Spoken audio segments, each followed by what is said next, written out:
Hello to all. स्वागत है आप लोगों का मेरे channel current affairs and GK tricks में। तो आज हम एंशियंट हिस्ट्री का लेक्चर देखने वाले हैं, डैट इज़ लेटर वैदिक एज, जो कि कल के लेक्चर अर्ली वैदिक एज का कंटिन्यूशन है। कल हमने अर्ली वैदिक एज के बारे में देखा था और ऋग्वेद के बारे में देखा था, और आज हम देखेंगे लेटर वैदिक एज के बारे में। थोड़ा सा कल के बारे में रिवाइज कर लेते हैं ताकि थोड़ा हमें अब नेक्स्ट लेक्चर जो अभी देख रहे हैं तो उसमें आराम से हम उसके कंटिन्यूशन में देख पाएंगे। तो ऋग्वेद जो था वो अर्ली वैदिक एज का सबसे इम्पोर्टेंट वेद था और वही अकेला वेद था जो कंपाइल हुआ था उस समय। ठीक है, बाकी मैंने कल ही लेक्चर बनाया तो आप उसमें देख सकते हैं जो भी पॉलिटी सोसाइटी थी, मैंने बहुत अच्छी डिटेल में और कंसेप्चुअल वे में उसको वहाँ समझाया हुआ है। ऋग्वेद जो है वो ओल्डेस्ट वेद है संस्कृत टाइम्स का, ओल्डेस्ट एंड लार्जेस्ट वेद है संस्कृत टाइम्स का। ठीक है, ऋग्वेद। अब कुछ इम्पोर्टेंट जो मंडल्स हैं वो देख लेते हैं। ठीक है, इसमें तो कल जो हमने देखा था अर्ली वैदिक एज में, दैट इज़ ऋग्वैदिक एज भी बोलते हैं इसको क्योंकि ऋग्वेद इसी में कंपाइल हुआ था। ऋग्वेद जो है वो लार्जेस्ट एंड अर्लीस्ट वेद है संस्कृत हाइम्स का। हाइम्स का मतलब होता है श्लोक। ठीक है, ऋग्वेद जो है वो टोटल 1028 हाइम्स से मिलके बना है। इसमें 10,600 जो है वर्सेस हैं। ठीक है, जो सेकंड से लेके 7th मंडल है वो सबसे फर्स्ट कंपाइल हुए थे इसमें, और फर्स्ट 8th 9th और 10th जो है वो बाद में, ये मंडल्स बाद में कंपाइल हुए थे। टोटल 10 मंडल्स का ये बना है। मंडल्स का मतलब होता है बुक्स। ठीक है, अब इसमें कुछ इंपॉर्टेंट मंडल्स देख लेते हैं जो हम ऋग्वेद में देख चुके हैं। सबसे इंपॉर्टेंट जो मंडल था वो थर्ड मंडल में ऋग्वेद के गायत्री मंत्र के बारे में दिया हुआ है, जो सेज विश्वामित्र ने गॉडेस सावित्री के लिए कंपाइल किया था। ठीक है, दूसरा जो इंपॉर्टेंट मंडल है ऋग्वेद में टोटल 10 मंडल्स में से, वो है 9th मंडल। 9th मंडल बात करता है भगवान सोम के बारे में, जो कि एक प्लांट गॉड है। और यहाँ पे हमने पढ़ा था एक सोमरस करके एक ड्रिंक है उसके बारे में। सोमरस जो है वो होत्री जो थे, जो होत्री कौन थे? जो ऋग्वेद को रिसाइट करते थे। ठीक है, तो जो होत्री होते थे जो वेदों को, ऋग्वेद को स्पेशली रिसाइट करते थे, तो क्या होता था कि वेद जो हैं बहुत बड़े हैं, ठीक है, बहुत लॉन्ग है, तो रिसाइट करते करते ये होता था कि थकान हो जाती थी। तो वापस से री एनर्जाइज होने के लिए ये सोमरस का जो है वो सेवन किया जाता था और फिर वेदों को फिर रिसाइट हम कर पाते थे आसानी से। ठीक है, तो सोमरस का मेंशन है 9th मंडल में। इसके अलावा जो इम्पोर्टेंट मंडल है ऋग्वेद में वो है 10th मंडल। 10th मंडल बात करता है पुरुष सुक्ता की हाइम के बारे में। ठीक है, पुरुष सुक्ता की हाइम के बारे में। और पुरुष सुक्ता की हाइम ये बोलती है कि 4 वर्ण में सोसाइटी डिवाइडेड है, डैट इज़ ब्राह्मण, क्षत्रिय, वैश्य और शूद्र। और ये चारों वर्ण एक सुप्रीम डीटी है, डैट इज़ ब्रह्मा। उनके मुख से, आर्म से, थाइस से और फीट से वो निकले हैं। माउथ से तो निकले हैं ब्राह्मण, आर्म से निकले क्षत्रिय, थाइस से निकले वैश्य और फीट से निकले शूद्र। ठीक है, ये 10th मंडल बात करता है। फिर एक इंपॉर्टेंट मंडल जो है ऋग्वेद में वो है 7th मंडल। 7th मंडल बात करता है 10 राजन वॉर की। ठीक है, 10 राजन वॉर हुआ था Bharat tribe versus confederacy of 10 Kings. Bharat tribe के लीडर थे सुदास, और वहाँ पे जो कॉन्फेडरेसी ऑफ 10 किंग्स थी उसमें 5 तो आर्यन क्लैंस थे और 5 नॉन आर्यन क्लैंस थे। इस वॉर में भरत ट्राइब की जीत हुई थी। ठीक है, सुदास विनर हुए थे इसमें। बाद में क्या हुआ कि जब ये 10 राजन वॉर हो गया और जिसमें भरत ट्राइब की जीत हुई, जो है सुदास जो किंग थे भरत ट्राइब के वो जीते इसमें। ठीक है, उनकी विक्ट्री हुई। उसके बाद ये हुआ कि भरत ट्राइब और वो जो 10 किंग्स थे, कॉन्फेडरेसी ऑफ 10 किंग्स, उसमें एक ट्राइब थी पुरुष। ठीक है, वो इन दोनों ने मिलके कुरु ट्राइब बनाई। ठीक है, कुरु ट्राइब नॉर्थ साइड जो है इंडिया की, वो एक, ठीक है, ट्राइब बन गई। उसी कुरु ट्राइब में से 2 क्लैन निकले, that is Pandav and Kaurav. और उन्हीं पांडव और कौरव के बीच में महाभारत का युद्ध हुआ था अराउंड 950 BC, जो कि हस्तिनापुर में हुआ था, प्रेजेंट है यूपी। ठीक है, तो ये मैंने क्या बोला कि एक ट्राइब भरत ट्राइब जिसका नाम हमारे देश का नाम पर, मतलब जो इसी ट्राइब से हमारे देश का नाम रखा गया है, भारत जो है वो भरत ट्राइब, और जो कॉन्फेडरेशन ऑफ 10 किंग्स थी उसमें एक ट्राइब थी पुरुष, उन दोनों ने मिलकर बनाया कुरु क्लैन। कुरु क्लैन से निकले पांडव और कौरव, और इन दोनों के बीच हुआ महाभारत का युद्ध 950 BC के अराउंड, जो कि कहाँ पे हुआ था? हस्तिनापुर में, जो कि प्रेजेंट है यूपी में है। लेकिन महाभारत जो है लिखी कब गई थी? वो लिखी गई थी 400 AD के अराउंड, गुप्ता पीरियड के अराउंड। ठीक है, तो ये एक मोटा मोटा रिवीजन मैंने आपको ऋग्वेद का करा दिया है। अब आज हम देखेंगे लेटर वैदिक एज के बारे में।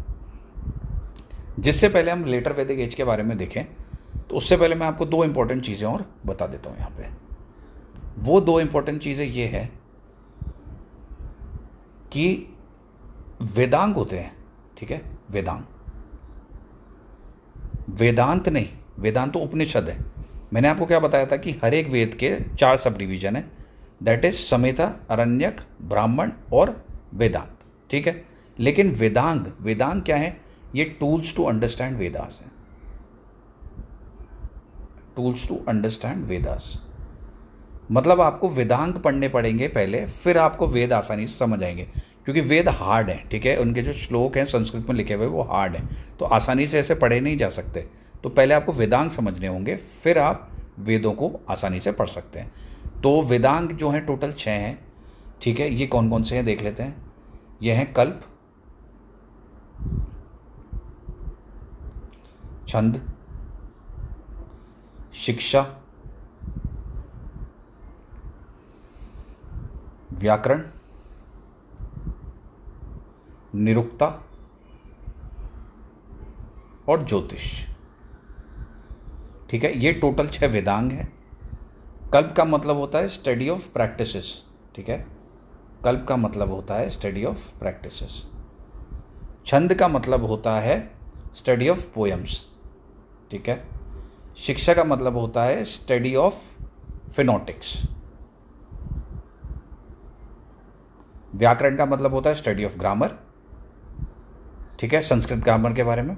ज्योतिष, ये अर्लीस्ट टेक्स्ट था ग्रामर के बारे में, व्याकरण। ज्योतिष का मतलब होता है स्टडी ऑफ लाइट।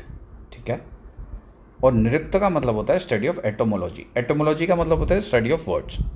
ठीक है, मैं एक बार फिर लिख देता हूँ इनको, ताकि आपको ठीक से इसमें समझ में आ जाए।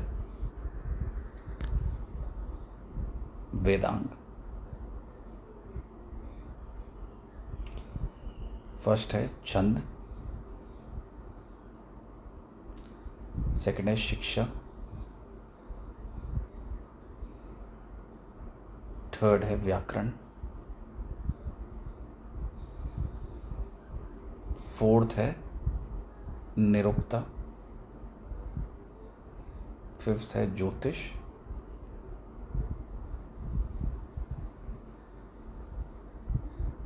सिक्स्थ है छंद।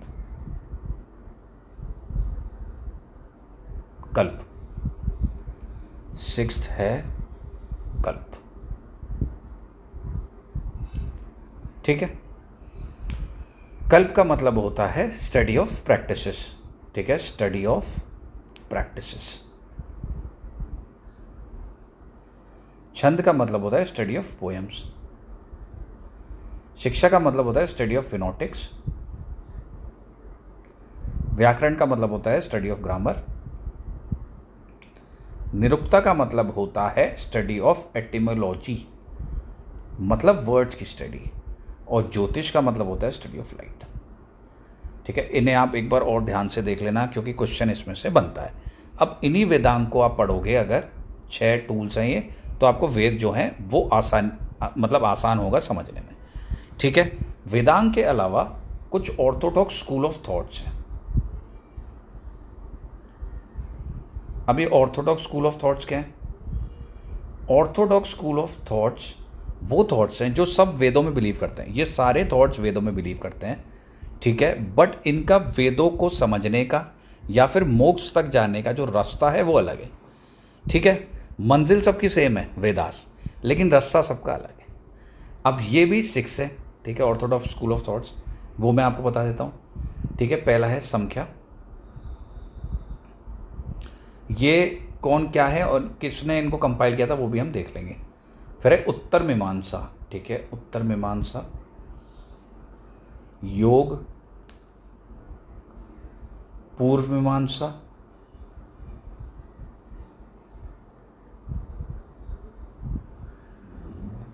फिर उसके बाद है वैशेषिका,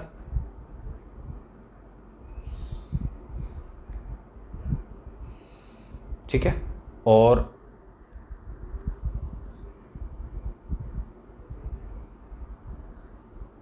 तो संख्या जो है, संख्या वो कंपाइल किया था कपिल ने, ठीक है। याद कैसे रख सकते हैं कि जब कपिल शर्मा है जैसे कॉमेडियन है, तो कपिल शर्मा अगर खड़ा होकर स्टैंड अप कॉमेडी करेगा तो बहुत सारी संख्या में लोग इकट्ठा होकर देखते हैं, ठीक है, बहुत एंटरटेनिंग है। तो कपिल से याद कर सकते हैं संख्या। उत्तर मीमांसा को जिसने कंपाइल किया था, ठीक है, जो फर्स्ट जो थे वो थे बदरायण, ठीक है, बदरायण। उत्तर मीमांसा को वेदांत का पार्ट भी माना जाता है, डेट इज उपनिषद का, ठीक है। योग को कंपाइल किया था पतंजलि ने, ठीक है। पूर्व मीमांसा के जिसने कंपाइल किया था वो थे जामिनी। वैशेषिका को कंपाइल किया था वो थे कन्नड़, ठीक है। और लास्ट था न्याय, न्याय को कंपाइल किया था गौतम ने, ठीक है। तो मैं एक बार और लिख देता हूं, ऑर्थोडॉक्स, एक second,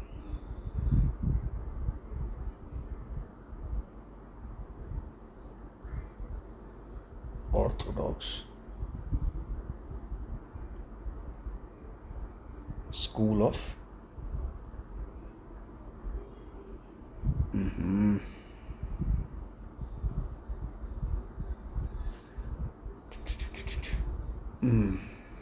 Orthodox school of thoughts. First है संख्या, कंपाइल किया था कपिल ने। दूसरा है उत्तर मीमांसा, बदरायण। न्याय गौतम। पूर्व मीमांसा जामिनी। वैशेषिका कन्नड़।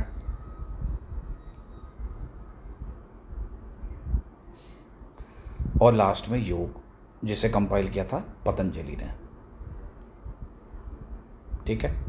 ये ऑर्थोडॉक्स स्कूल ऑफ थॉट्स हैं, ये एज इट इज़ आपको याद कर रहे हैं, एग्जाम में पूछा जाता है। तो संख्या का मैंने तरीका आपको बता ही दिया, कपिल है कि भाई कपिल अगर स्टैंड अप कॉमेडी करेगा कपिल शर्मा तो बहुत ज़्यादा संख्या में लोग देखने आएंगे, तो संख्या उससे याद हो गया। उत्तर मीमांसा बदरायण, ये आपको याद हो जाएगा, ठीक है। ऐसे याद कर सकते हैं कि UMB, ऐसे कुछ भी बोल सकते हैं कि मिष्ठान भंडार है कोई, ठीक है, तो UMB ऐसे याद कर लें आप। न्याय गौतम, तो ऐसे ये देख लें कि जो गौतम बुद्ध थे, ठीक है, सिद्धार्थ, ठीक है, उनका नाम था, तो जो गौतम बुद्ध थे वो न्याय करते थे एक तरह से, ठीक है। तो आप इस तरह से देख लेंगे गौतम बुद्ध न्याय करते हैं। पूर्व मीमांसा का जामिनी था, ये भी आप देख लें कि भाई ऐसे मान लें कि भाई पूर्व मीमांसा जैसे प्राइम मिनिस्टर कहाँ गए हैं, जबलपुर घूमने गए हैं, तो पूर्व मीमांसा जामिनी ऐसे याद कर सकते हैं। वैशेषिका कन्नड़, ठीक है। जो वैशेषिका स्कूल ऑफ थॉट है कन्नड़, वो मेटाफिजिक्स से डील करता है। किससे डील करता है? मेटाफिजिक्स, ठीक है। कन्नड़ ने ही पहली बार एटम की जो थ्योरी है वो दी थी, ठीक है। तो एटम की थ्योरी जो दी थी वो कन्नड़ ने दी थी, जो वैशेषिका स्कूल ऑफ थॉट में बोलता है। योग जो है वो पतंजलि से रिलेटेड है, ठीक है। ये ऑर्थोडॉक्स स्कूल ऑफ थॉट्स हैं। तो मैंने आपको वेदांग भी बता दिया और ऑर्थोडॉक्स स्कूल ऑफ थॉट्स भी बता दिए। अब मैं लेटर वैदिक एज की तरफ वापस बढ़ता हूँ। तो अर्ली वैदिक एज में हमने देखा था कि सप्त सिंधु रीजन था, वहाँ पे जो इंडो आर्यंस थे वो फर्स्ट आए, ठीक है। और इसी सप्त सिंधु रीजन में वो काफ़ी टाइम तक रहे। लेकिन जब लेटर वैदिक एज आती है, डेट इज़ 1000 BC से 600 BC, तब ये लोग माइग्रेट करने लग गए थे। कहाँ से? सब Sindhu region, that is present day Punjab and Afghanistan से कहाँ तक, गंगा यमुना दोआब तक, ठीक है। और वो वेस्टर्न यूपी था, फिर उसके बाद ये लोग ईस्टर्न यूपी तक भी जाने लग गए थे। इसका मेन रीज़न क्या था, क्योंकि लेटर वैदिक एज में आयरन की डिस्कवरी हो गई थी। वो हमें कैसे पता लगता है, क्योंकि शाम अयास और कृष्ण अयास का मेंशन्ड है, ठीक है। शाम और कृष्ण का तो मतलब हो गया ब्लैक, अयास का मतलब होता है मेटल। तो आयरन की डिस्कवरी से एग्रीकल्चर आसान हुआ, और क्योंकि गंगा यमुना दोआब बहुत ज़्यादा उपजाऊ भूमि है, तो वहाँ पे एग्रीकल्चर प्रैक्टिस किया जाने लगा, ठीक है। तो आप यहाँ पे देख सकते हैं, द लेटर वैदिक age was a period after the early वैदिक age in ancient Indian history. During this time Aryan society expanded from Punjab region towards the Ganga Yamuna Doab and northern India. This period saw major changes in political organisation, society, economy, religion and culture, जो कि हम एक एक करके देखेंगे, ठीक है। टाइम पीरियड एंड सोर्सेस, तो अर्ली वैदिक एज का जो टाइम था वो था 1500 से 1000 BC, और लेटर वैदिक एज का टाइम पीरियड है 1000 से लेके 600 BC। ये हमने किस तरह से डिवाइड किया था, एक तो टाइम के बेसिस पे और एक कम्युनिटी के बेसिस पे। तो अर्ली वैदिक एज डेट इज ऋग वैदिक एज में कम्युनिटी कैसी थी, पेस्टोरल, और लेटर वैदिक एज में कम्युनिटी कैसी है, एग्रीकल्चर, ठीक है। इस बेसिस पे सोसाइटी डिवाइडेड थी। इंपॉर्टेंट लिटरली सोर्सेस, अभी हमने देखा कि जो वेद हैं वो 4 हैं, दैट इज ऋग्वेद, जो मैंने आपको भी रिवाइज करवा ही दिया है, फिर है यजुर्वेद, सामवेद, अथर्ववेद, ठीक है। लेटर वैदिक एज में ये 3 वेद कंपाइल हुए हैं, और अर्ली वैदिक एज में जो है सिर्फ ऋग्वेद कंपाइल हुआ था, ठीक है। अब इनके चारों के हर एक वेद के 4 सब डिवीजन है, वो मैंने आपको बता दिए, ठीक है। उसके अलावा ये आप देखें कि इन हर एक वेद में, क्योंकि 4 सब डिवीजन है, तो अपने अपने सबके उपनिषद हैं, अपने अपने सबके ब्राह्मण हैं, और अपने अपने सबके अरण्यक हैं, और अपने अपने जो है सबके संहिता हैं, ठीक है। आगे बढ़ते हैं। द लेटर वैदिक age is mainly known from Yajurveda, Samaveda, Atharvaveda, उनके ब्राह्मण से अरण्यक है, उपनिषद हैं। These texts describe religious rituals, philosophy, society and political life. Geographical expansion, मैंने आपको बताया कि जो अर्ली वैदिक एज के लोग थे वो सब सिंधु रीजन में रहते थे, ठीक है। दैट इज़ जो 7 रिवर्स का रीजन था, वो मैंने कल ही लेक्चर जो उसमें कल जो लेक्चर बनाया है उसी में मैंने पूरा मेंशन किया हुआ है कि सब सिंधु रीजन में 7 रिवर्स कौन कौन सी थी और उनके एंशिएंट नेम क्या क्या थे। वो इंपॉर्टेंट है, आप वहाँ जाके देखना, क्योंकि वो एग्जाम में आता है, ठीक है। तो geographical expansion, during the early वैदिक age Aryans mainly lived in Sapta Sindhu region, that is present है Punjab. In the later Vedic period they moved eastwards, ठीक है। मेजर रीजन्स जहाँ वो लोग मूव हुए थे वो western Uttar Pradesh, Haryana, parts of Bihar, Ganga valley, ठीक है, ये सब था। अच्छा, एक बार मैं आपको रिवाइज करवाई देता हूँ 7 रिवर्स कौन कौन सी थी। पहली जो रिवर थी वो थी इंडस। इंडस को रिवर्स की गॉडेस भी बोला जाता था, ठीक है। इंडस को गॉडेस ऑफ रिवर्स भी बोला जाता था। दूसरी रिवर थी चेनाब, तीसरी रिवर थी झेलम, रावी, ब्यास, सतलज। इसके अलावा एक मिस्टिक रिवर थी सरस्वती, जिसके अभी साक्ष्य प्राप्त नहीं होते, लेकिन उस टाइम वो मेंशन्ड है। इनके एंशिएंट नेम्स भी कर लेते हैं क्योंकि ये पूछा जाता है। इंडस का है सिंधु, चेनाब का है अस्किनी, झेलम का है वितास्ता, रावी का है पुरुषनी। इसी पुरुषनी दैट इज रावी रिवर के किनारे ही 10 राजन और हुआ था, जो अभी मैंने आपको थोड़ी देर पहले बताया, ठीक है। ब्यास का है बिपाशा और सतलज का है शुतुद्री, ठीक है। याद कैसे रख सकते हैं, इंडस तो आपको सिंधु याद हो ही जाएगा, ठीक है। चेनाब का अस्किनी, मिमोनिक्स बना लीजिए AC that is air conditioner, तो चेनाब का अस्किनी। झेलम का है वितास्ता, तो एक्ट्रेस है जानवी कपूर, उससे करें जानवी, ठीक है, झेलम वितास्ता। रावी का पुरुषनी क्रिकेटर है RP सिंह, क्रिकेटर थे, ठीक है, जिन्होंने 2007 वर्ल्ड कप जो T20 का होता बहुत शानदार प्रदर्शन किया था। अगर आप देखें हाईलाइट्स तो मज़ा आएगा आपको, ठीक है। ब्यास का बिपाशा और सतलज का शुतुद्री हो जाएगा, ठीक है। ये सब सिंधु रिवर्स हैं जहाँ पे जो अर्ली वैदिक एज के जो लोग हैं वो रहते थे आर्यंस, और बाद में ये लोग एक्सपांड हुए, ठीक है। अब इंपॉर्टेंट रिवर्स हैं वो चेंज हो गई थी। अब गंगा, यमुना, सरस्वती की इंपॉर्टेंस बढ़ गई थी। गंगा और यमुना की क्यों इंपॉर्टेंस बढ़ गई? क्योंकि ऑब्वियसली माइग्रेट हो गए वो लोग, और कहाँ तक आ गए? Western UP, that is Ganga Yamuna Doab तक। ठीक है। The fertile plains help agriculture develop rapidly. तो पहले पेस्टोरल कम्युनिटी थी अर्ली वैदिक एज वाले, और अब लेटर वैदिक एज एग्रीकल्चर कम्युनिटी हो गई। क्यों हो गई? क्योंकि भूमि जो थी बहुत उपजाऊ थी दोआब वाली। ठीक है। और आयरन की डिस्कवरी हो गई तो स्लैश एंड बर्न एग्रीकल्चर भी प्रैक्टिस किया जाने लगा। ठीक है। पॉलिटिकल लाइफ कैसी हो गई? तो tribal system gradually change to territorial kingdoms.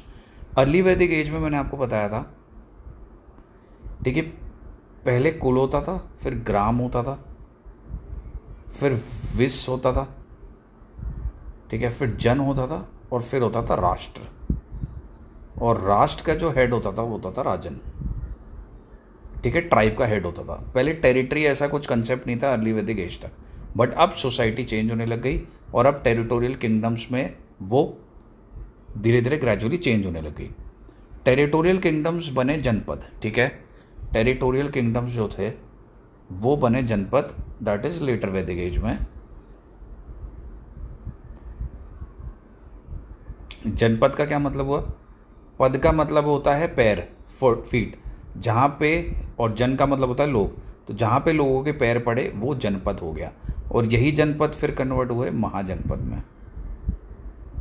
हम बुद्धिज़्म और जैनिज़्म देखेंगे, जब देखेंगे 16 महाजनपद हुए टोटल, और जो सबसे इम्पोर्टेंट महाजनपद था जो मगध महाजनपद था। ठीक है। चंद्रगुप्त मौर्य वगैरह जब हम देखेंगे तो देखेंगे कि मगध महाजनपद में सबसे जो है तगड़ी डायनेस्टीज आई थी। ठीक है। तो पहले जो था अर्ली वैदिक एज में वो क्या था? ट्राइबल किंगशिप थी, मतलब इतनी बड़ी कोई टेरिटोरियल रीजन नहीं था। ठीक है। जब आयरन की डिस्कवरी हुई लेटर वैदिक एज में, तब टेरिटोरियल एक्सपांशन होना शुरू हो गए, बड़ी टेरिटरी हो गई। ठीक है। राजा की इंपॉर्टेंस बढ़ गई, और जनपद में वो कन्वर्ट होने लग गया। उसके बाद महाजनपद आए। ठीक है। तो the tribal system gradually change into territorial kingdoms, rise of kingdoms, small tribe merge into larger kingdoms called janapads. ठीक है। Kings became more powerful. Position of the king, kingship became hereditary. Early वैदिक एज में हमने देखा था कि hereditary तो था, बट इलेक्टिव मोनार्की भी थी। दैट इज राजा का बेटा राजा बनता था, बट उसके आसपास के लोग इलेक्टेड होते थे। ठीक है। इलेक्टिव मोनार्की भी थी, बट अब किंगशिप बिकेम हेरिडिटरी। अब बहुत रिजिड हो गया। ठीक है, कि राजा का बेटा ही पक्का राजा बनेगा, इलेक्टिव मोनार्की जैसी कोई चीज़ नहीं है। The king was assisted by ministers and priest, जो भी क्या थे कि हेरिडिटरी के थ्रू ही इलेक्ट होते थे। Royal sacrifices increase royal authority. अब क्या हुआ? क्योंकि टेरिटोरियल एक्सपांशन होने लग गए, आयरन की डिस्कवरी हो गई, वेपन्स बनने लग गए, तो अब वॉर्स भी ज़्यादा होने लग गए। वॉर ज़्यादा होंगे तो राजा अगर वॉर लड़ने जाएगा तो अपनी जीत के लिए रिचुअल्स एंड सेक्रीफाइसेस परफॉर्म करेगा ही करेगा। तो रिचुअल्स एंड सेक्रीफाइसेस की जो इंपॉर्टेंस है वो यहाँ बढ़ने लग गई थी। ठीक है। Royal sacrifices increase royal authority.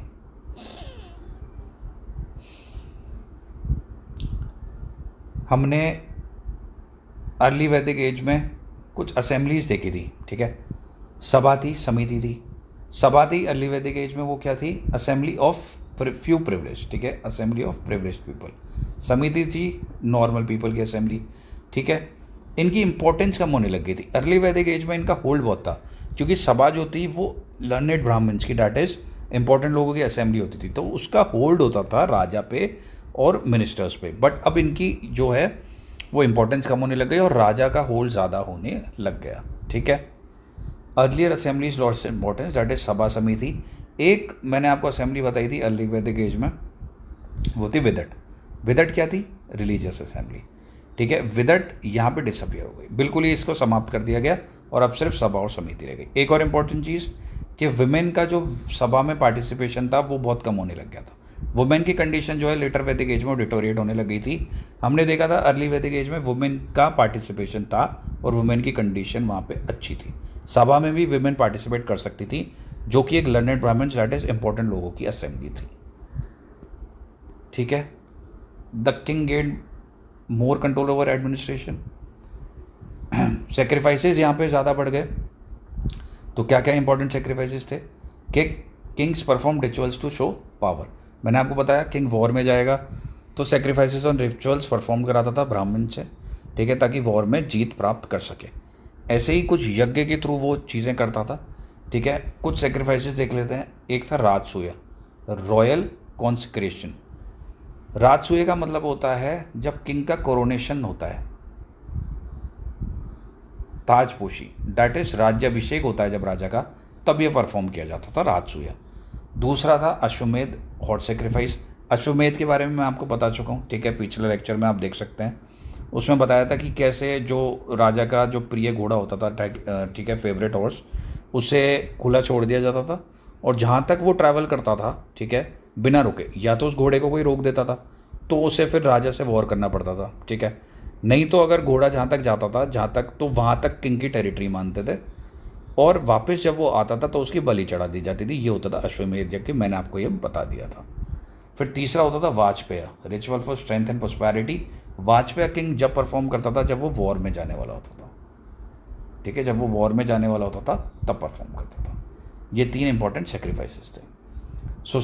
Social structure था वो चेंज हो गया। Society became more complex and unequal.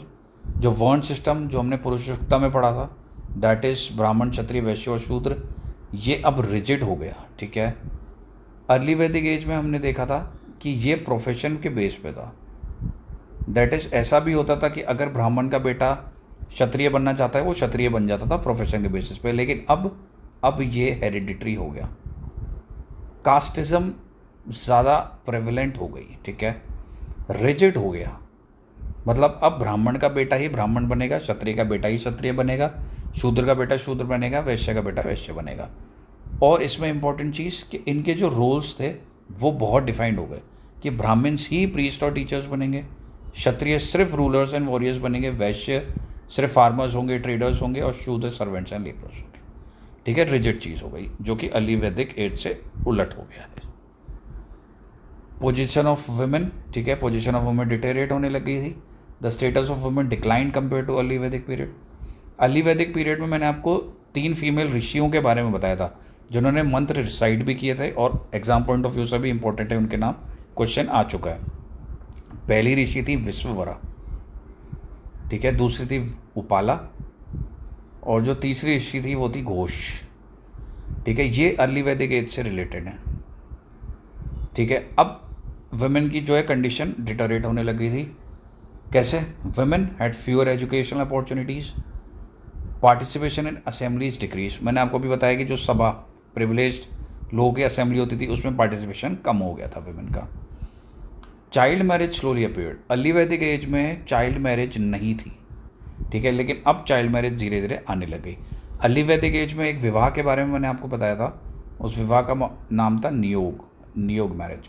नियोग ऐसा था जो विडो रीमैरिज से एसोसिएटेड था, डैट इज कि अगर किसी वुमेन के हस्बैंड की डेथ हो जाती है तो वो दोबारा मैरी कर सकती है अपने हस्बैंड के छोटे भाई से, उसे बोलते थे नियोग विवाह। ये अर्ली वैदिक एज में हमें देखने को मिलता है।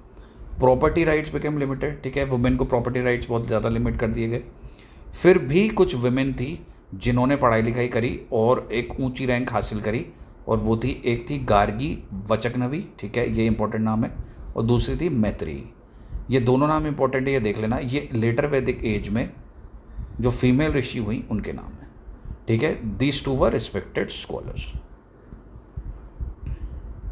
Economic life, agriculture became the main occupation, ठीक है। ऐसा क्यों हुआ? आयरन टूल्स इम्प्रूव फार्मिंग, ठीक है, स्लैश एंड बर्न एग्रीकल्चर वो आ गया यहाँ पे।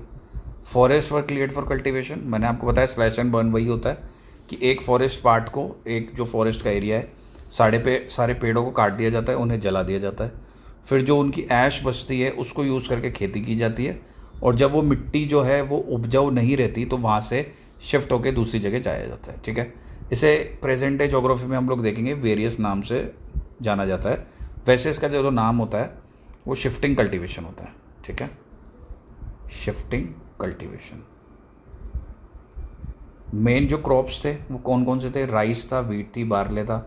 बार्ले को यव बोलते हैं, ठीक है, ये क्वेश्चन इंपॉर्टेंट है, आ भी चुका है कि बार्ले को यव बोला जाता है जो कि जौ होता है।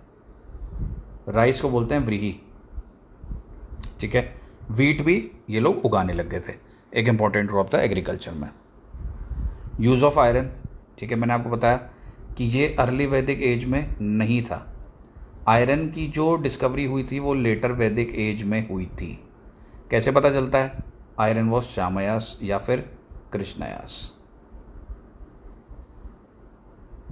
श्याम कृष्ण का मतलब हुआ ब्लैक, अयास का मतलब हुआ मेटल, तो ब्लैक मेटल मतलब आयरन। ठीक है, आयरन की इंपॉर्टेंस क्यों बढ़ गई? It was use in clearing forest, ब्लेटर प्लोइंग मतलब हल वगैरह जो चलाते हैं, ठीक है, तो हल चलाना आसान हो गया आयरन की यूज़ की वजह से। मेकिंग वेपन्स, वॉर लड़ना ज़्यादा आसान हो गया। ठीक है, तो आयरन की यहाँ पे इंपॉर्टेंस बढ़ गई। अब ट्रेड एंड कॉमर्स देख लेते हैं। Trade increase greatly.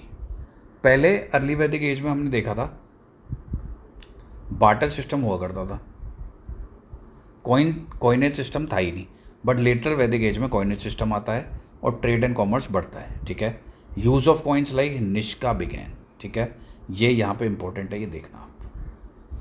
Merchants great gained importance, क्योंकि ट्रेड बढ़ा तो ऑब्वियसली मर्चेंट्स का जो है इंपॉर्टेंस है वो भी बढ़ा। ये मैंने आपको बता ही दिया। ठीक है, trade and commerce, trade increase greatly, use of coins like Nishka began, merchants gained importance, और ऑक्यूपेशंस भी बढ़ गई। ऑक्यूपेशंस इसलिए बढ़ गई क्योंकि लोगों के पास चॉइसेस बढ़ गई। अर्ली वैदिक एज क्योंकि पेस्टोरल कम्युनिटी थी तो लोगों के पास चॉइसेस कम थी। लेटर वैदिक एज में जो ऑक्यूपेशन थी उसकी चॉइसेस बढ़ गई, तो लोग कारपेंटरी भी करने लगे, पॉटरी भी करने लगे, वीविंग और मेटल वर्क भी करने लगे थे। ठीक है, पॉटरी से मेरे को याद आया कि एक बार मैं आपको पॉटरी और बता देता हूँ ताकि रिवीजन हो जाएगा। हड़प्पन सिविलाइजेशन में कैसी पॉटरी थी? ओखरे कलर्ड पॉटरी। उसके बाद जो अर्ली वैदिक एज थी जो हमने कल देखी, उसमें कैसी पॉटरी थी? उसमें थी रेड एंड ब्लैक वेयर। और लेटर वैदिक एज में कैसी पॉटरी आई? Ochre coloured pottery. लेटर वैदिक एज है उसमें कैसी पॉटरी आई? Painted grey ware. ठीक है, तो हड़प्पन सिविलाइजेशन में ओखरे कलर्ड, अर्ली वैदिक एज में रेड एंड ब्लैक वेयर, और लेटर वैदिक एज में पेंटेड ग्रे वेयर पॉटरी आ गई थी। ठीक है, ये पॉटरी के बारे में हमने रिवाइज कर लिया। रिलीजियस लाइफ देख लेते हैं। तो religion became more ritualistic, brahmanical domination बढ़ गई थी क्योंकि वही रिचुअल्स और सेक्रीफाइस परफॉर्म कराते थे। ठीक है, तो सबसे जो ऊंचा स्थान वो ब्राह्मण का हो गया था। इंपॉर्टेंट गॉड्स जो अर्ली वैदिक एज में थे वो थे इंद्र, अग्नि, वरुण। इंद्र को पुरंदर बोला जाता था अर्ली वैदिक एज में, that is destroyer of forts. फिर इन्हें गॉड ऑफ फ्लो भी बोला जाता था। अग्नि की सेकंड प्लेस पे इंपॉर्टेंस थी क्योंकि ये इंटरमीडिएटरी थे बिटवीन गॉड्स एंड ह्यूमंस। ठीक है, तो मेन गॉड जो अर्ली वैदिक एज में थे वो थे इंद्र, अग्नि, वरुण। अब इनकी इंपॉर्टेंस कम होने लगी थी। ठीक है, लॉस्ट सम इंपॉर्टेंस। अब नए डिटीज जो हैं वो प्रोमिनेंस गेन करते हैं, दैट इज प्रजापति, विष्णु और रुद्र। रुद्र यहाँ पे इंपॉर्टेंट है। रुद्र को बोला जाता है गॉड ऑफ एनिमल्स। ठीक है, और ये क्वेश्चन भी आ चुका है तो इसमें ये इंपॉर्टेंट है, देख लेना। ठीक है, तो न्यू डिटीज कौन कौन से थे? प्रजापति, विष्णु और रुद्र। रुद्र को गॉड ऑफ एनिमल्स बोला जाता है। रिचुअल्स एंड सेक्रीफाइसेस हमने देख लिया है कि complex yajna became common, brahmans became powerful because they conducted rituals. Early वैदिक एज में भी हमने देखा था कि जो ब्राह्मण्स थे वही रिचुअल कराते थे और ये रिचुअल ओपन स्पेसेस में होते थे। ठीक है, टेम्पल्स नहीं थे, इमेज वर्शिप नहीं होती थी, ओपन स्पेसेस में ही होते थे। Rise of philosophy, the later Vedic period also witness philosophical thinking. Philosophical thinking भी डेवलप होना स्टार्ट हो गई थी यहाँ पे। एजुकेशन कैसी थी? गुरुकुल सिस्टम था। जब टीवी पर महाभारत रामायण आती है तो हम देखते हैं कि कैसे गुरुकुल सिस्टम होता था उस समय का, हमें विजुअलाइज जो है वो हम कर सकते हैं, उससे एक पिक्चर मिलती है। Students lived in teachers house, आश्रम। ठीक है, कब से कब तक? 0 से 25 साल तक ये माना जाता है ना। वो मैं आपको बताऊंगा जो आश्रम सिस्टम है उसमें पूरा कौन कौन से आश्रम है वो आएंगे। ठीक है, पहले हम यहाँ पे फोकस करते हैं। Students live in teachers house, आश्रम। सब्जेक्ट्स कौन कौन से पढ़ते थे? वेद पढ़ते थे, वॉरफेयर कैसे लड़ा जाए, युद्ध की आर्ट सिखाई जाती थी, astronomy, ethics, philosophy. Education was mainly available to upper varnas. इसका मतलब ये हुआ कि जो शूद्र वगैरह थे उनको एजुकेशन अवेलेबल नहीं थी। ठीक है, इंपॉर्टेंट फीचर्स क्या हुए फिर लेटर वैदिक एज के? पॉलिटिकल फीचर्स क्या हुए कि राइज ऑफ किंगडम्स, जनपद, फिर महाजनपद जो हम देखेंगे, ठीक है। टोटल 16 हुए। पहले सिर्फ ट्राइब एरिया था, धीरे धीरे जनपद में कन्वर्ट हो गया due to discovery of iron, तो उससे वॉर्स होने लग गए और टेरिटोरियल एक्सपांशन होने लग गया। हेरिडिटरी मोनार्की, अब राजा का बेटा ही राजा बनेगा, मैंने बता दिया है। किंग पावरफुल होने लग गए, जो असेंबलीज थी उनकी इंपॉर्टेंस जो है कम होने लग गई थी। सोशल रिजिड कास्ट सिस्टम आ गया, ठीक है। अब शूद्र को बहुत नीचा दर्जे का देखा जाने लगा था और ब्राह्मिकल डोमिनेशन जो है वो ऊपर हो गई थी। और अब जो जिसका बेटा था वही होगा, ठीक है। ब्राह्मण का बेटा ब्राह्मण होगा, शूद्र का बेटा शूद्र होगा, क्षत्रिय का बेटा क्षत्रिय होगा, ठीक है। डिक्लाइन इन वुमेन स्टेटस वो देख ही लिया है। पेट्रियार्कल सोसाइटी, ठीक है, पितरात्मक सोच हो गई थी लोगों की ज़्यादा, वुमेन की कंडीशन डिटोरेट होने लग गई थी। Economy, agriculture based economy due to discovery of iron, ठीक है, एग्रीकल्चर प्रेवलेंट हो गया था ज़्यादा। ग्रोथ ऑफ ट्रेड भी बहुत बढ़ने लग गया था और मर्चेंट्स की इंपॉर्टेंस भी बढ़ने लग गई थी। कॉइनेज सिस्टम आ गया था। अर्ली वैदिक एज में सिर्फ बार्टर सिस्टम हुआ करता था। रिलीजियस क्या था, रिचुअलिज्म बढ़ गया है, ब्राह्मणिकल डोमिनेंस बढ़ गई थे, डेवलपमेंट ऑफ फिलोसॉफिकल थॉट भी आ गया था।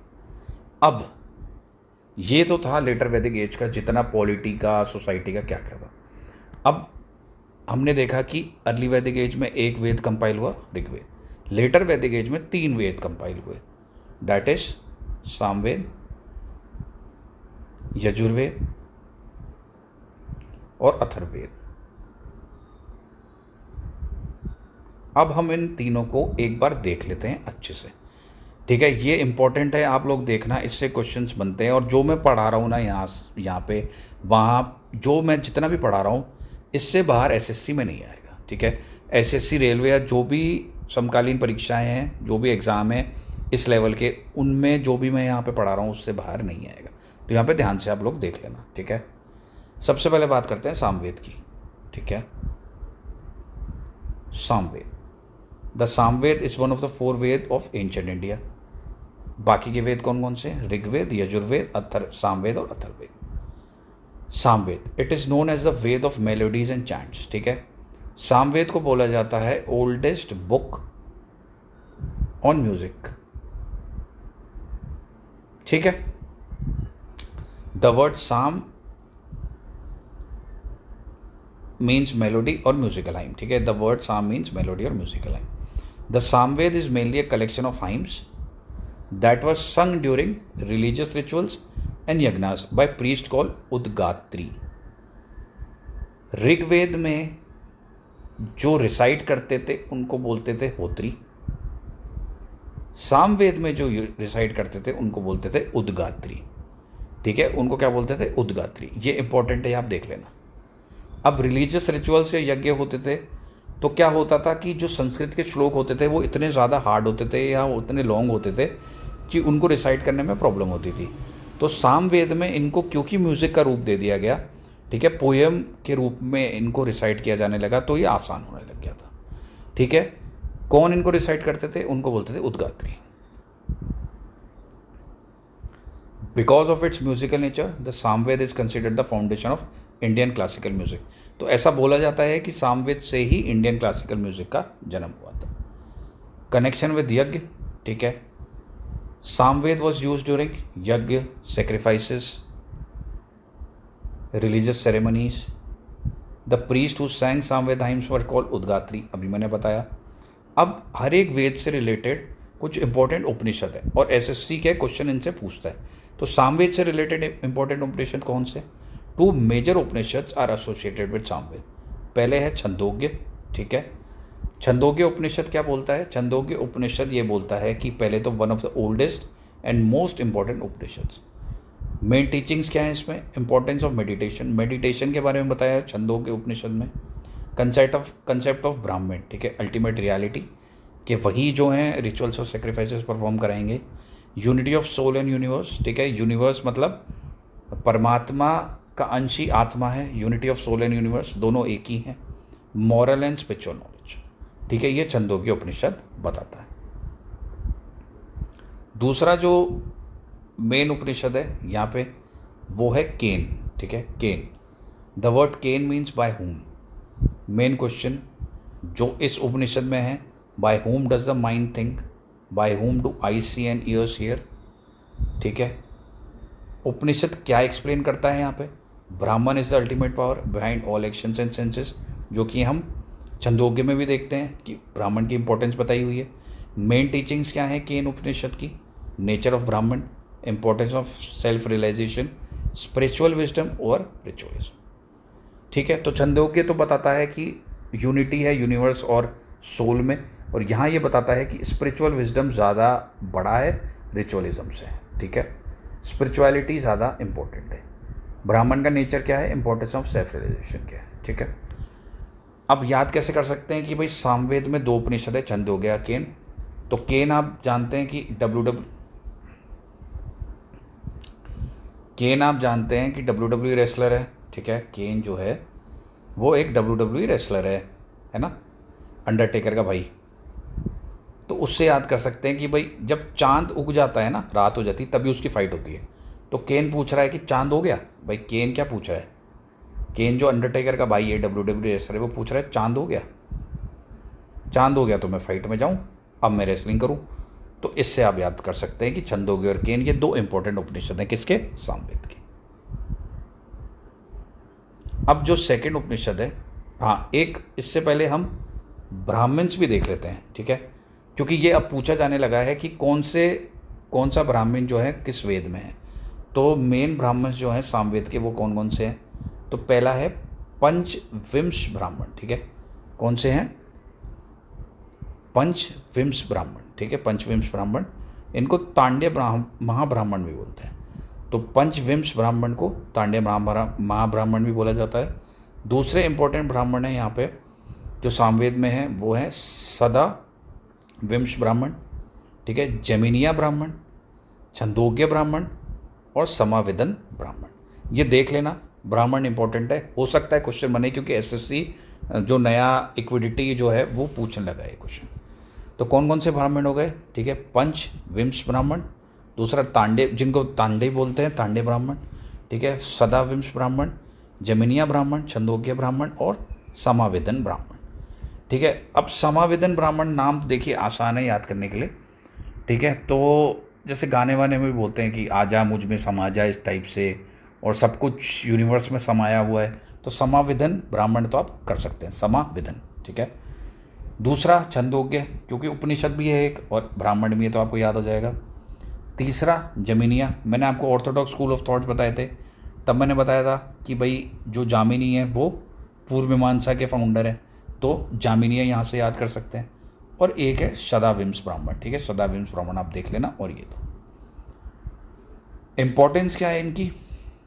These Brahmanas are important because they explain Vedic sacrifices in detail. ठीक है, ये सेक्रीफाइसेस के बारे में बहुत अच्छे से बताते हैं। Describe the role of priests, preserve ancient rituals and traditions, connect ritual practices with philosophy and spirituality. They are major sources for understanding the religious life of later वैदिक एज। ठीक है, नेक्स्ट हम बात करते हैं यजुर्वेद की। जो नेक्स्ट वेद है हमारा वो है यजुर्वेद। ठीक है, यजुर्वेद किसके बारे में बात करता है? यजुर्वेद बात करता है रिचुअल्स एंड प्रेयर्स। ठीक है, क्या क्या प्रेयर्स हैं, क्या क्या रिचुअल्स परफॉर्म कर सकते हैं, उनकी बात करता है यजुर्वेद।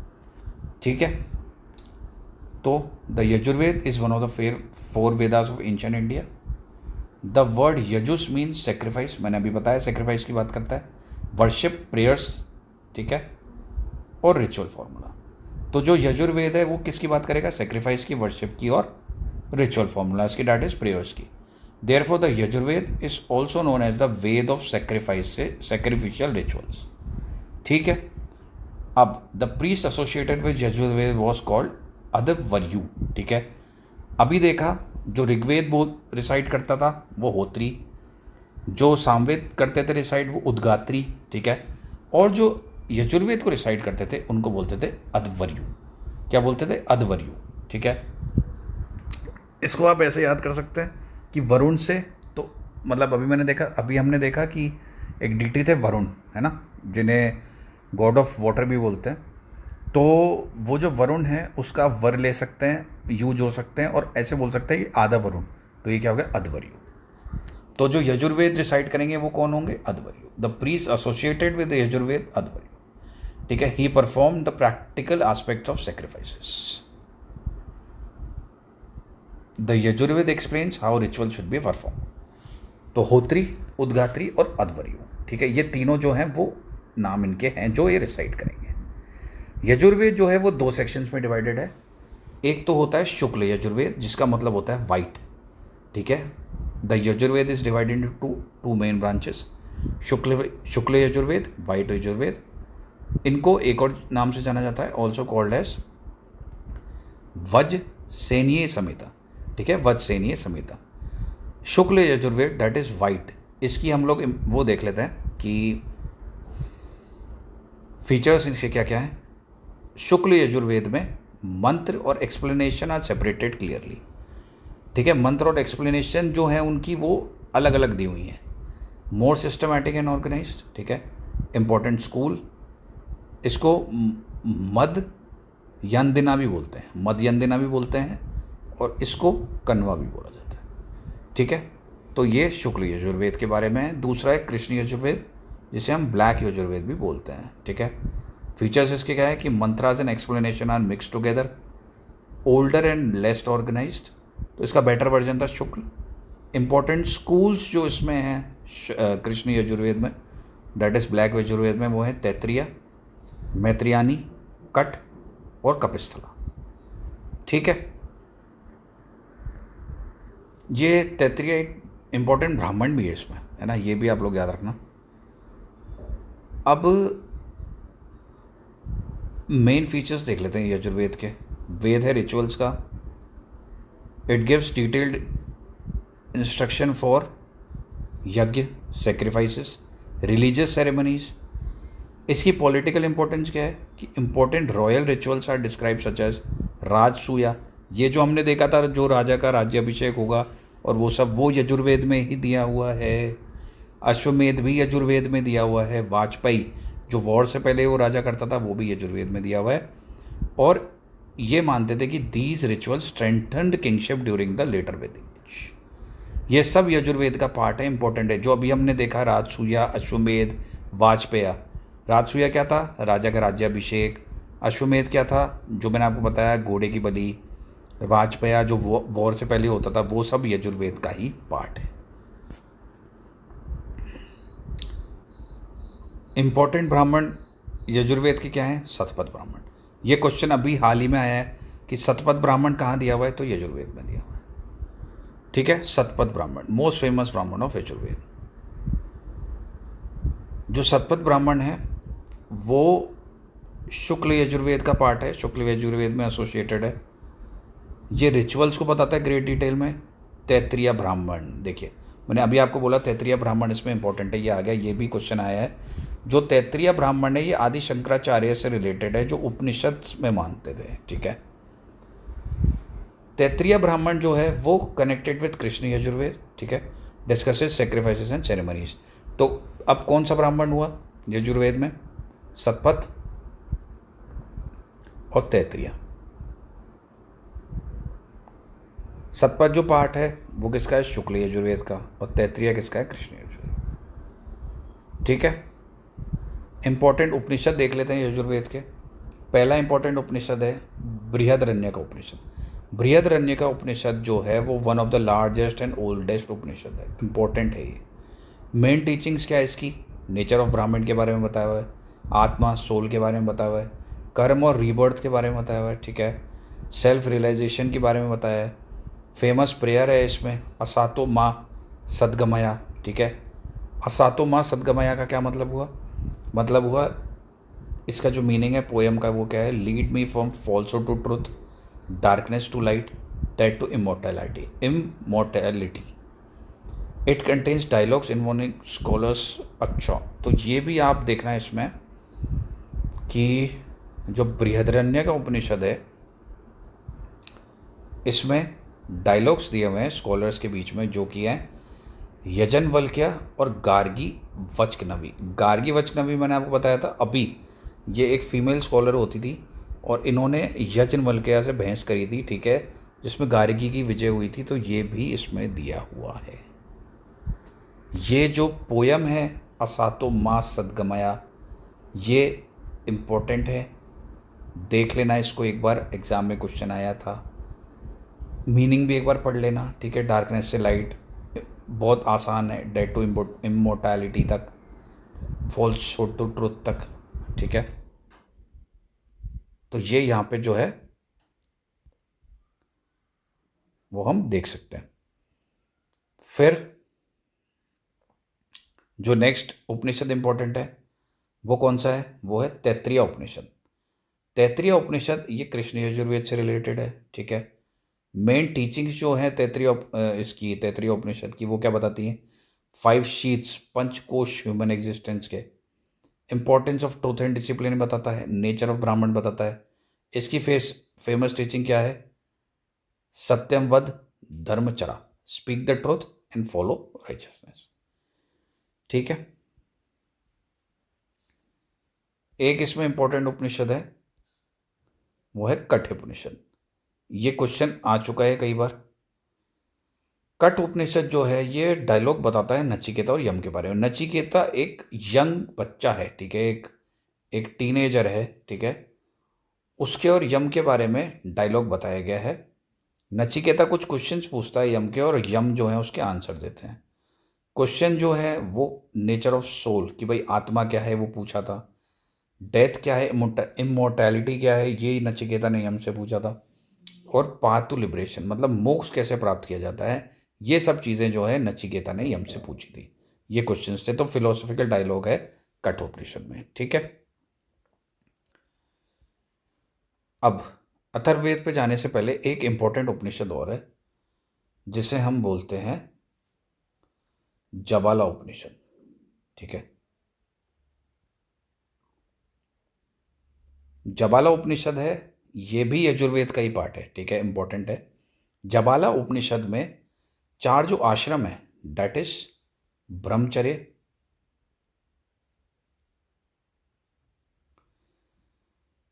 गृहस्थ, गृहस्थ, वानप्रस्थ और सन्यास। तो ये जो 4 आश्रम है, कैसे एक इंसान को जीना चाहिए, वो जबाला उपनिषद में दिया हुआ है, जो कि यजुर्वेद का ही पार्ट है। ऐसे कहते हैं कि जब इंसान पैदा होता है तो जब वो 1 साल से लेकर 25 साल तक होता है तब उसे ब्रह्मचर्य फॉलो करना चाहिए, ठीक है। अभी हमने देखा जो एजुकेशन थी वो कैसे होती थी, कि भाई आश्रम में रह के, है ना, तो उसे 0 से 25 साल तक ब्रह्मचर्य फॉलो करना चाहिए। जब वो आश्रम में रहे वेदों के बारे में पढ़ना चाहिए, ठीक है, युद्ध कैसे लड़ा जाए वो सीखना चाहिए। फिर 25 से 50 तक वो गृहस्थ में प्रवेश करेगा, जिसमें वो विवाह करेगा और बाकी जो भी सुख हैं जीवन के वो भोगेगा। 50 के बाद वो वानप्रस्थ, ठीक है, वन की ओर वो करेगा। और वन में हमने देखा था कि वन में अरण्यक दिए हुए हैं, ठीक है। तो हर्मिट्स जो हैं वो कैसे क्या क्या वहाँ उनकी रीति रिवाज होनी चाहिए, वन में क्या उनको परफॉर्म करना चाहिए वो दिया हुआ है। तो वानप्रस्थ में वो करेगा और अल्टीमेटली संन्यास ले लेगा, ठीक है। ये जबाला उपनिषद में दिया हुआ है 4 आश्रम, ये इंपॉर्टेंट है, जो किसका पार्ट है, यजुर्वेद का। अब लास्ट जो वेद है उसकी तरफ हम बढ़ते हैं, अथर्ववेद, ठीक है। Atharvaveda is the 4th Veda of ancient India. अब अथर्ववेद जो है वो किस बारे में है, ये बोलता है this Veda is related to, ठीक है, और it gives practices to ward off evil spirits, ठीक है, to ward off evil spirits and diseases. So Atharvaveda is a Veda which gives practices to ward off, ताकि उसको समाप्त किया जाए, हटाया जाए, to ward off evil spirits, evil practices and diseases, ठीक है। तो मतलब एक तरह से ब्लैक मैजिक का वेद है ये, it talks about black magic. It is different from other Ved because it deals not only with rituals and hymns but also daily life, health, मैंने आपको बताया मैजिकल स्पेल्स, ठीक है, तो mode of magical spells and diseases, healing practices से deal करता है, ठीक है, फिलोसफी से डील करता है, social customs. The Atharvaveda is often called Veda of magic and healing, Veda of everyday life, ठीक है। मीनिंग इसका क्या है? अथर्व वर्ड का नाम क्या होता है? Atharvan, an ancient priest associated with sacred fire and rituals. ठीक है। The Atharvaveda develop during later Vedic period and reflects a more settled and complex society. Atharvaveda जो है दो 20 खंडों में बांटा हुआ है। ठीक है, 20 बुक्स में बांटा हुआ है, खंडों में। ये इंपॉर्टेंट है, क्वेश्चन में आ चुका है कि अथर्ववेद कितने खंडों में बटा हुआ है। डेट इज 20 खंड, टोटल 20 बुक्स में। ऋग्वेद जो अर्ली वैदिक एज से एसोसिएटेड है, उसमें कितने मंडल हैं टोटल? उसमें 10 मंडल्स हैं। ऐसे ही 10 जो 20 बुक्स हैं वो खंडों से वो बना हुआ है अथर्ववेद, और 10 मंडल्स दैट इज 10 बुक से बना हुआ है क्या? ऋग्वेद। एसोसिएट करके पढ़ेंगे तो ज़्यादा आसान होगा, इसलिए मैंने यहाँ पे एग्जांपल दिया कि ऋग्वेद टोटल 10 बुक्स में डिवाइडेड है, अथर्ववेद जो है 20 खंडों में डिवाइडेड है। ठीक है। 730 हाइम्स हैं इसमें, 1028 हाइम्स किस में दी हुई है? ऋग्वेद में। इसमें कितनी है? 730, अबाउट 6000 मंत्र, 6000 इसमें मंत्र दिया हुआ है। मेन फीचर्स ऑफ अथर्ववेद, ठीक है, वेद ऑफ हीलिंग मैंने आपको बताया, हीलिंग के बारे में दिया हुआ है। मैजिकल स्पेल्स एंड चार्म्स के बारे में दिया हुआ है। सोशल एंड डोमेस्टिक लाइफ कैसी थी उसके बारे में दिया हुआ है, और फिलोसॉफिकल आइडियाज के बारे में दिया हुआ है। इंपॉर्टेंट जो ब्राह्मण है अथर्ववेद में वो गोपद ब्राह्मण है। ठीक है। गोपद ब्राह्मण के फीचर्स क्या हैं? ओनली ब्राह्मण associated with Atharvaveda, explain rituals and ceremonies, discusses creation myths and religious duties. अब इंपॉर्टेंट उपनिषद देख लेते हैं जो अथर्ववेद से रिलेटेड है। तो इंपॉर्टेंट उपनिषद जो अथर्ववेद से रिलेटेड है वो कौन से हैं? एक तो महा उपनिषद। महा उपनिषद इसलिए इंपॉर्टेंट है क्योंकि अभी इसमें पूछा था कि वसुधैव कुटुंबकम जो दिया हुआ है वो कौन से उपनिषद में दिया हुआ है। तो वसुधैव कुटुंबकम दिया हुआ है महा उपनिषद में, जो कि अथर्ववेद का पार्ट है, और जो कि बोलता है कि whole world is a family. ये यहीं से लिया गया है। दूसरा जो इंपॉर्टेंट उपनिषद है अथर्ववेद से रिलेटेड वो मांडुक्य उपनिषद है, जो कि बात करता है सत्यमेव जयते की, मीनिंग ट्रुथ ऑलवेज प्रिवेल। वो यहाँ से लिया गया है। तो दो इंपॉर्टेंट उपनिषद हुए अथर्ववेद में, क्या? एक तो महा जो वसुधैव कुटुंबकम के बारे में बात करता है, और दूसरा मांडुक। ठीक है, मांडुक उपनिषद सत्यमेव जयते के बारे में बात करता है। ठीक है। तो ये हमारी लेटर वैदिक एज से रिलेटेड जो भी चीज़ें थी वो टोटल डिटेल में इन अ कंसेप्चुअल वे ख़त्म हो चुकी हैं। इससे पहले मैंने अर्ली वैदिक एज का भी जो है लेक्चर वो बनाया हुआ है। आप इन दोनों लेक्चर्स को बहुत ध्यान से देखिएगा, काफ़ी इंपॉर्टेंट चीज़ें मैंने डिस्कस करी हैं। जो भी मैंने यहाँ पे बताया इससे बाहर एग्जाम में नहीं आएगा। तो अपन कंक्लूजन देख लेते हैं एक बार लेटर वैदिक एज का। द लेटर वैदिक age was a period of major transformation in ancient India. Tribal society evolve into organise kingdoms, janapada और फिर महाजनपद, जो हम नेक्स्ट लेक्चर में देखेंगे। Agriculture expanded, iron technology developed and social divisions became stronger. Philosophical ideas from Upanishads also emerged during this period, influencing Indian civilization for centuries. ठीक है, तो I hope आपको काफ़ी क्लियर हो चुका है इसमें। ठीक है, अब हम नेक्स्ट लेक्चर में बुद्धिज़्म और जैनिज़्म देखेंगे। इस लेक्चर को एक बार और अच्छे से देखिएगा। ठीक है, और मुझे कमेंट करके बताइएगा कि अगर आपका कोई डाउट हो तो। ठीक है, तो मिलते हैं नेक्स्ट लेक्चर में। Thank you so much.